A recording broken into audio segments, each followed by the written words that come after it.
Mr. Boo.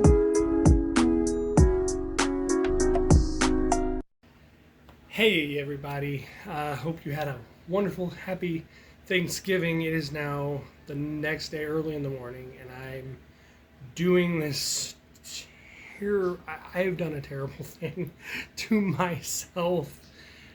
I did what I said I was going to do, and this is the review of Thankskilling and Thankskilling 2. Wait. I mean, Thankskilling 3. Because this was the movie series that was brave enough to skip its own sequel. I can't make that tagline up. Like, why? My God, why? First, Thankskilling, and now I have to sit through Thankskilling 3. I did it for all of you. So, please, before I even get into this, I'm going to tell you to like, subscribe, and ring that notification bell. And I could say it, I deserve at least a like. I deserve at least a subscribe. I deserve maybe someone wanting that notification bell going off, because let me tell you a little story about, well, a killer turkey. A killer turkey. Made from an Indian shaman guy. Necromancy turkey. A turkey brought back from the dead to wreak havoc on white people every 505. Okay, not 500 years. 505. This is like the Jeepers Creepers thing, but way worse. Let me explain. There is a very minimal cast, and my wife had watched the first one with me, and she said that's an hour, mind you, only an hour and 6 minutes of her life she will never get back. And she said, because the movie starts, zoomed in on a region, and then a guy takes his shirt off, and he's kind of chubbier, so... and then, there's an animal part, and people are like, oh, no, not the dog, or oh, no, not the livestock. So her initial thoughts were, first she had the boobies, then the boobies, and now the dog? Like, she was done. But then she came back when somebody literally was explaining the story of the turkey to the other people at their campsite, saying that turkeyologists...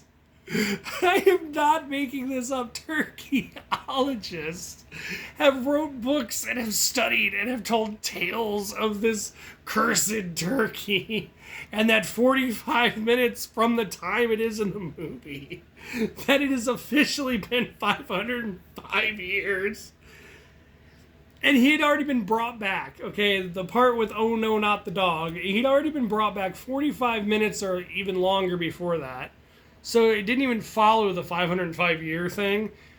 He woke up due to like a dog, going up to his little totem thing and urinating on it, relieving himself. And the turkey talks, and the first word out of his mouth is the F word. And then he's like, oh no, that's pee. Like, so the dog gets it because the dog had to go number one, and that's where he chose to go number one. And then this guy, like, there's only two people that care about anyone in this movie, and this guy cares about his dog, and he's like, the whole part where I was like, oh God, why now? Number one, then two. Because, he breaks down and, oh God, why? My wife, now my dog? He's the only one who cares about anyone, because throughout this entire movie, people lose their parents, and all they seem to care about is either nothing at all, killing this turkey that took out their parents, or just getting together as boyfriend and girlfriend. And the only other person that cares about anyone is this nerd who cares about the token white guy, like the party guy of the group. Like, you had your partier, your nerd, this dumb woman who, I don't even know how they were like, hey, can you play a dumb woman, but rank that up to, like, not even 11. Like, turn that dial till it goes off, to where if it could have went up to 100 before it broke, that's where it was. Because when they get their car breaks down. The first part of, wow, she's really taken this way too far with this dumb, I guess you would say skank character, a character who apparently has legs that are harder to close than certain cases, which I'm not even going to mention because it was a terrible joke. That was said twice. And the second time around, apparently they found it a lot funnier than the first time. So, next time you're like, hey, a priest and a rabbi is so-and-so, or this person and this person go into a bar, make sure if the person said, oh, I've heard this one, say, no, just wait, it's funnier the second time. At least by Thankskilling standards, it's funnier the second time. But their car breaks down and smoke coming out of the engine, obviously. And she goes, oh, maybe it's a spare tire. And like this whole time she's trying to get with this guy who says not one word to her. The writing of this movie is atrocious. The special effects are atrocious. The best part of the movie that makes the movie actually good, and this is the first Thankskilling, the only thing that makes it good is the turkey. Whoever's playing the turkey, the one-liners, the constant dad jokes, the puns, all of that is great. All of that is tremendously great.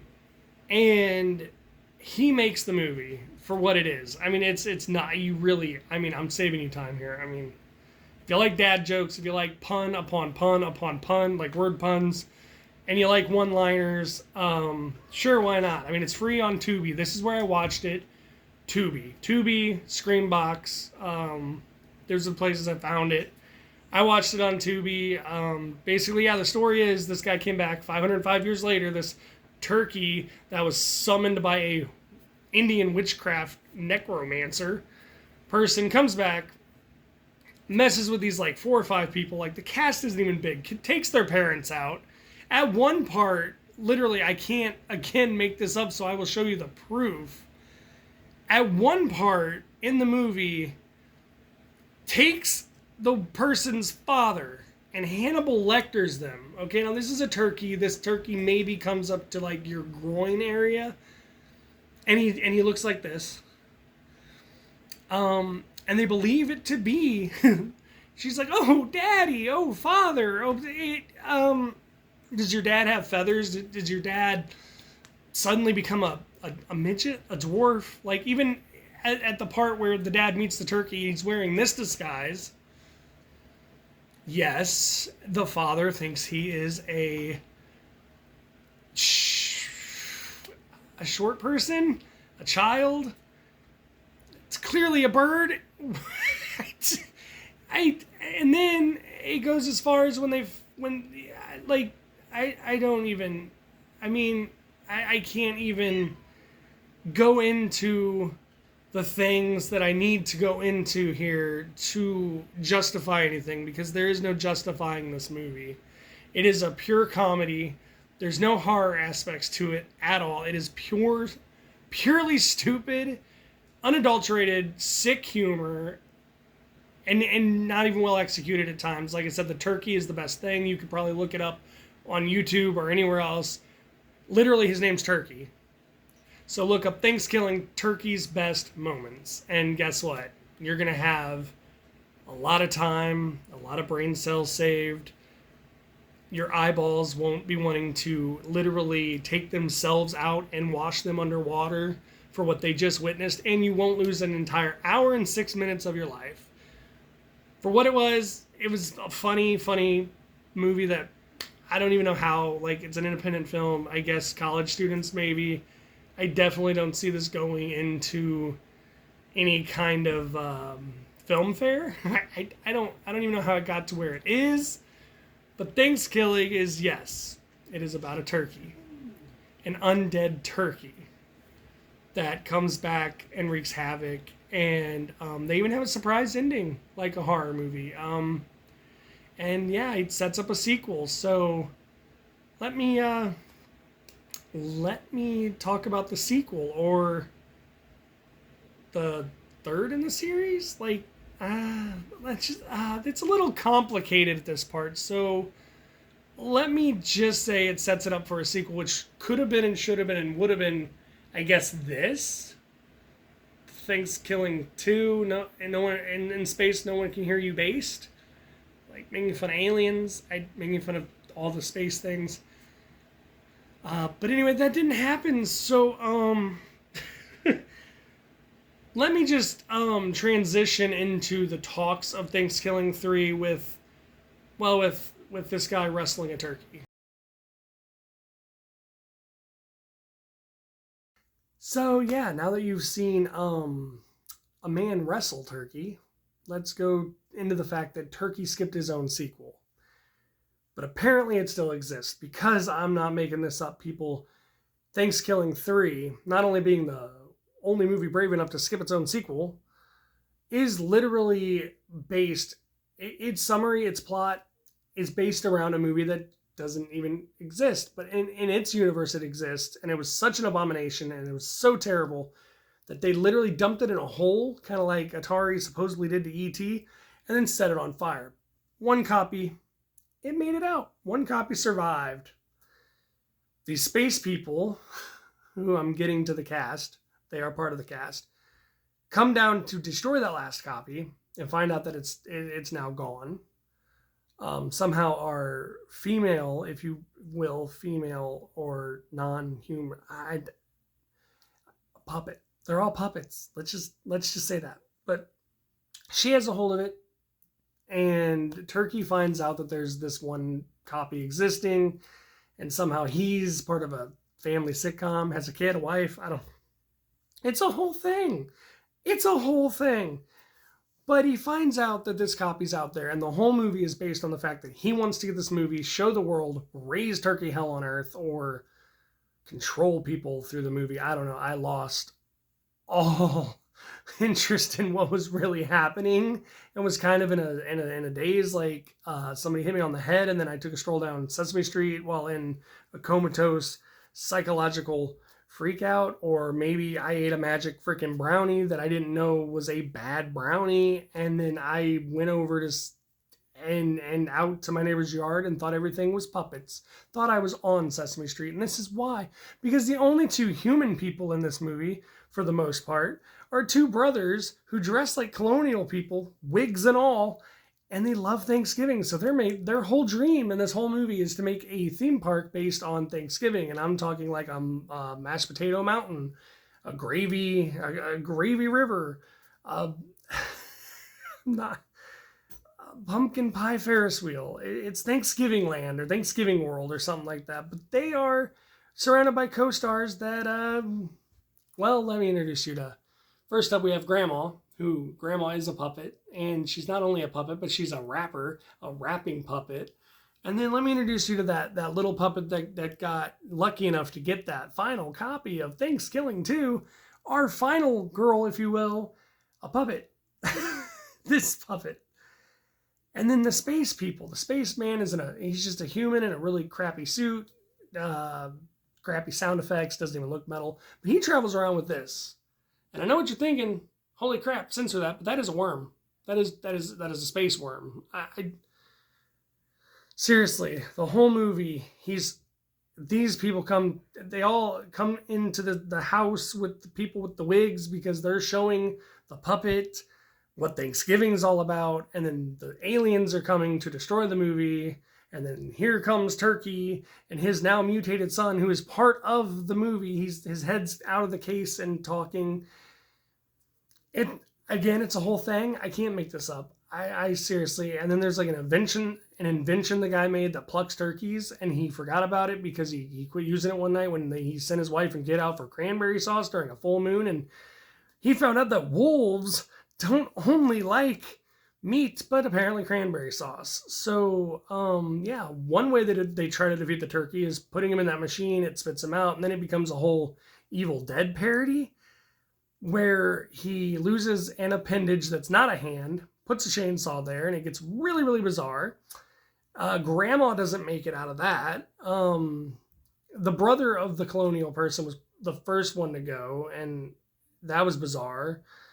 But obviously it doesn't work, so what else can they do? They travel to like the turkey hell dimension, and they get the movie back that the turkey ends up with. The one that is part his kid. I don't even know if I'm missing, like, I don't know if I paid attention enough to this one. But I do know how they beat him in the end, and I'm, again, not making this up. And even the final girl, at one point, the final puppet, if you will, we thought she perished, and to bring her back, I mean, it was a whole thing with where you put hands and puppets, and it, like, as soon as you gave her a hand, she's back, she's alive, the puppet can move again. But yeah, in the end, the only way to do anything with this is to send everything to space. Well, how are they going to do that? Well, via Robot Man's backside, his backside, his butt, his bunghole, if you will. Yeah, it's little blue tornado right out of his butt. But first, you got to put in the code, which is a bunch of 9s and a hashtag, and that is, again, not making any of this up.